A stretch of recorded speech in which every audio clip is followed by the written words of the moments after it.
एक दफा की बात है, जंगल में कालू कौवा बैठा हुआ था। वो तो बोर हो रहा था। तभी वहां से टोनी चिड़िया गुजरती है और वो उसको देखकर बोलता है, अरे टोनी चिड़िया, बात सुनो, यहाँ आओ मेरे पास। टोनी चिड़िया कालू कौवे की आवाज सुन लेती है और कालू कौवे के पास आ जाती है। जी बोलिए, क्या है आपको? आपने बुलाया क्यों मुझे? कालू जी बताएं। अरे टोनी चिड़िया, तुम यहाँ फिर रही हो? घर में तुम्हारे इतनी ज्यादा आग लगी हुई है, जाकर देखो, तुम्हारा तो छोटा बच्चा भी है। ऐसा नहीं हो सकता, आप ये मुझे पहले नहीं बता सकते थे। अब मुझे जल्दी जाना होगा घर में अपने। हाँ हाँ, जल्दी जाओ जल्दी जाओ। तुम्हारा छोटा बच्चा अगर कहीं उसको कुछ हो गया तो तुम बेचारी अकेली क्या ही कर लोगी। मुझे बहुत फिक्र हो रही है। मैं अभी जा रही हूँ, अभी जा रही हूँ, मैं आई। इसके बाद कालू झूठ बोलकर टोनी चिड़िया को टोनी चिड़िया के घर भेज देता है। जब चिड़िया घर पहुंचती है तो वो देखती है कि वहां उसका बेटा सही सलामत है। बेटा, यहाँ आग नहीं लगी क्या? मुझे कालू अंकल ने बताया कि यहाँ आग लगी हुई है। आपको कुछ हुआ तो नहीं ना? आप सही सलामत हो ना? लेकिन मामा, यहाँ तो आग लगी ही नहीं, आपसे किसी ने झूठ बोला है। यहाँ तो थोड़ी सी आग भी नहीं लगी। आपको किसने कहा है? मुझे तो कालू ने बुलाया और कहा कि तुम्हारे घर आग लगी है, इसी वजह से मैं यहाँ आ गई। मुझे लगता है उसने मेरे साथ झूठ बोला है।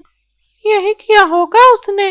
वो तो एक नंबर का झूठा है, झूठा। उसका तो बेटा भी बहुत झूठ बोलता है, मेरे साथ भी उसने कई बार झूठ बोले। चलो, आइंदा के बाद मैं इसकी बात ही नहीं मानूंगी। ये तो एक नंबर का झूठा निकला, धोखेबाज कालू कौवा। आप भी इसके पास आइंदा के बाद कभी मत जाना। कालू कौवा अपनी बीवी गोरी के पास वापस घर को जाता है। अरे आज बहुत मजा आया। सुबह सुबह ही टोनी चिड़िया को बुद्धू बनाया। वो बेवकूफ भी मेरी बात पर यकीन कर गई। अरे कालू, जाओ कुछ खाने को ले आओ। तुम लोगों को बेवकूफ बनाते रहते हो और तुम्हारे पास क्या कोई काम नहीं है? आप जाओ कुछ खाने के लिए ले आओ। सुबह से मुझे भूख लगी है और तुम अपने बेकार के कामों में मस्त हो। खाने का सामान लाना तेरी जिम्मेदारी है, मेरी जिम्मेदारी नहीं।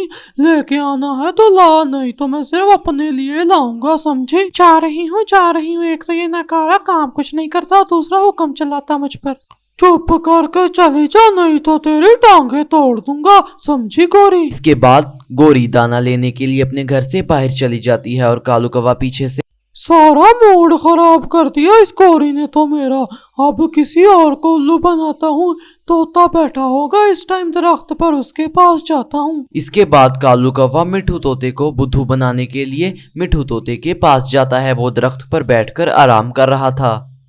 अरे मिठू, तू यहाँ पड़ा है बेशरम। तेरी बीवी किसी और तोते के साथ भाग गई और तू यहाँ लेटा हुआ है। घर जाके देख, बीवी तेरी गायब है, पागल। मिठू तोता उठता है। अरे तुझे कैसे पता कि मेरी बीवी भाग गई? सच कह रहा है ना कालू? झूठ तो नहीं ना बोल रहा? बता मुझे सही से। बेचारा मिठू तो बहुत परेशान हो जाता है और सीधा अपने घर की तरफ जाता है। हा हा हा हा हा, बेवकूफ बेवकूफ, हा हा हा। इसको तो मैंने आसानी से बेवकूफ बना दिया। ये तो मुझसे पंगा ले भी नहीं सकता। अब क्या ही करेगा? मिठू तोता अपनी बीवी हरियाली तोती के पास आता है और उससे कहने लगता है, अरे तुम तो यही हो? फिर ये कालू मुझसे क्या कह रहा था? मुझे समझ नहीं लगी वैसे इसकी बात सही तरीके से। दूसरे तोते के साथ ये क्या? अरे आप क्या कह रहे हैं? क्या बातें कर रहे हैं? मुझे भी तो बताएं। कुछ अपने आप से ही बातें करी जा रहे हो मिठू, बताओ। अरे कुछ नहीं कुछ नहीं, उस कालू की बात है, छोड़ो। अरे बताओ बताओ, मुझे क्यों नहीं बता रहे? बताओ तो सही। अच्छा अच्छा, बताता हूँ। वो कालू मेरे पास आया और मुझे कहने लगा कि मेरी बीवी हरियाली किसी दूसरे तोते के साथ भाग गई है और मैं ये सुनकर वापस आ गया तुम्हारे पास। लेकिन उसने झूठ क्यों बोला? मैं तो यही हूँ। वो एक नंबर का झूठा कौवा है, उसकी बात भी यकीन मत किया करो तुम सब जंगल वाले। मुझे भी उस कालू के बच्चे पे बहुत गुस्सा आ रहा है। अब मिला तो उसको बताऊंगा कि उसने मुझसे झूठ क्यों बोला। चलो कोई बात नहीं। अगले दिन सब पक्षी जंगल में जमा होते हैं। वो कालू के झूठ से परेशान हो चुके थे और उसके लिए कोई फैसला करना चाहते थे। अरे ये कालू तो बहुत बड़ा झूठा है। इसने मुझसे कहा कि मेरे घर में आग लगी है, जबकि ऐसा तो कुछ भी नहीं था। इसको बताना होगा। इसने मुझसे भी ऐसा ही कहा। मेरी मानो तो इसको हम मुंह लगाना ही छोड़ देते हैं। हम इसको नहीं बुलाएंगे तो ये भी तंग नहीं करेगा। वैसे तुम एकदम सही कहते हो, हम इसको नहीं बुलाएंगे तो ये हमें भी तंग नहीं करेगा। आइंदा के बाद इसको मैं मुंह तो नहीं लगाने वाली। हाँ हाँ, अगर हम इसको बुलाएंगे तो ये और झूठ बोलेगा और हो सकता है किसी दिन हमारा कोई बहुत बड़ा नुकसान हो जाए झूठ की वजह से। बिल्कुल बिल्कुल, मिठू को तो ये कह रहा था कि तुम्हारी बीवी किसी और तोते के साथ भाग गई। ऐसी बकवास कर रहा था ये। इसको आइंदा के बाद हम में से कोई नहीं बुलाएगा। और अब मैं किसको उल्लू बनाऊं? सब पक्षियों को पता चल गया कि मैं उल्लू बनाता हूँ और झूठ बोलता हूँ। अब मेरी बातों में कोई नहीं आएगा। किसको मेरे बारे में यहाँ नहीं पता? हाँ, चील को तो मेरे बारे में पता ही नहीं। मैं चील को उल्लू बनाता हूँ, बहुत मजा आएगा। चलो पहले सहरा में जाते हैं, वो वहीं गई होगी शिकार करने। आज चलो वहाँ चलते हैं। चल थी वहाँ दरिया के किनारे ताजा मांस पड़ा है, जाके आप खा ले। मैं तो आपको बताने आया था सिर्फ। अरे कालू, वाकई वहाँ ताजा मांस पड़ा है। मैं तो यहाँ दोपहर से बैठी हुई हूँ और शाम हो गई।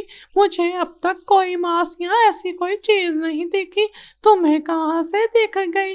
मैं अभी जाती हूँ, तुम फिक्र क्यों करते हो? तुम्हें भी मैं पीछे में से कुछ हिस्सा दूंगी। इसके बाद चील कालू कौवे के झूठ में आ जाती है और वो दरिया के किनारे जाती है। जब वो दरिया के किनारे पहुंचती है तो वो देखती है कि वहाँ कोई चीज नहीं। इस कालू की इतनी हिम्मत के मुझसे झूठ बोलता है। अभी इसको जाकर बताती हूँ कि इसने आखिर पंगा किससे लिया। आइंदा के बाद ये कभी झूठ नहीं बोलेगा। इसके बाद चील बहुत ज्यादा गुस्से में आ जाती है और कालू कौवे के पास जाती है। वो जंगल में बैठा होता है। चील आते ही कालू कौवे को पकड़ लेती है और उसकी धुलाई करना शुरू कर देती है। वो कालू कौवे का पीट पीट कर बुरा हाल कर देती है और कालू कौवा रोना शुरू कर देता है। अरे आइंदा क्या बात नहीं करूँगा। इतनी पिटाई कौन करता है झूठ बोलने पे?